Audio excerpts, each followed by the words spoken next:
une fois que le projet est terminé, il faut maintenant l'exploiter. Pour l'exploiter très rapidement, vous avez utilisé des groupes, des sous-groupes, des noms, mais il y a un moyen très simple et très rapide de pouvoir utiliser ces informations avec le filtre d'affichage. Vous allez dans Fenêtre, Filtre d'affichage. Il s'est caché, simplement parce qu'il y a une option qui permet de le faire.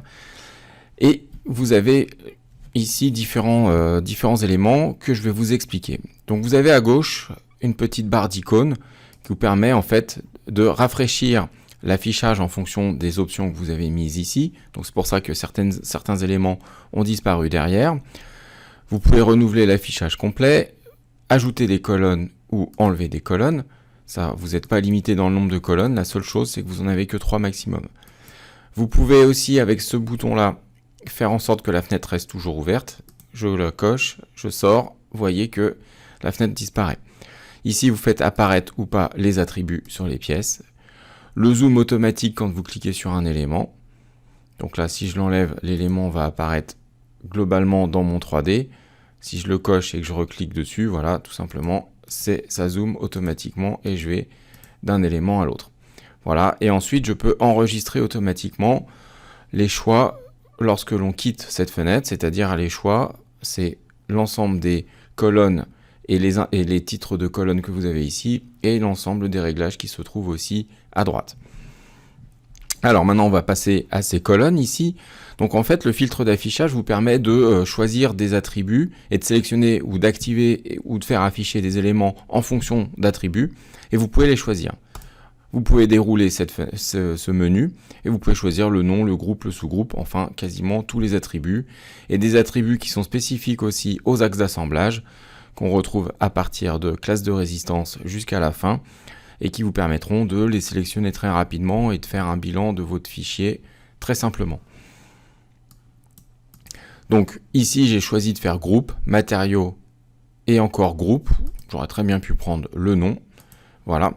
Donc quand je vais sur ce groupe ici, il me réduit l'affichage des colonnes suivantes à ce qui est présent dans le dessin et visible dans le dessin. Donc j'ai du sapin et du SBN. Donc qu'est-ce que le SBN? Il est là.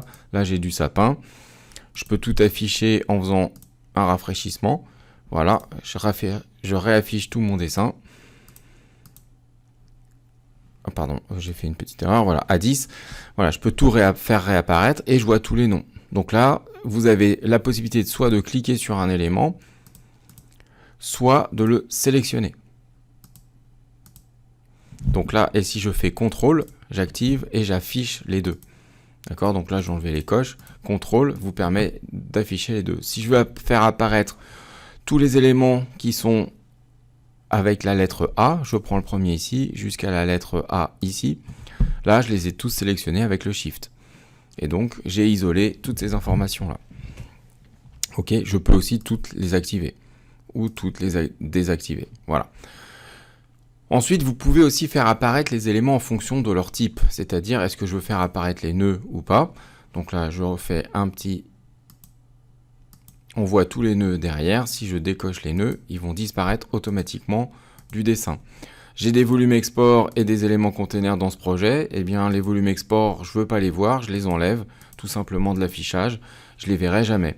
Tout ce qui est information de propriété éléments, les parois et ainsi de suite, je peux facilement les rendre visibles ou invisibles dans mon projet. Je peux dire moins tout et ne voir que ces éléments-là dans mon 3D et ne travailler que sur ces éléments-là. Je rafraîchis l'affichage, voilà, et là, tout ce que vous voyez ici ne correspond qu'aux éléments affichés dans le 3D. Ça vous permet de contrôler vraiment tout votre 3D sans aucun problème.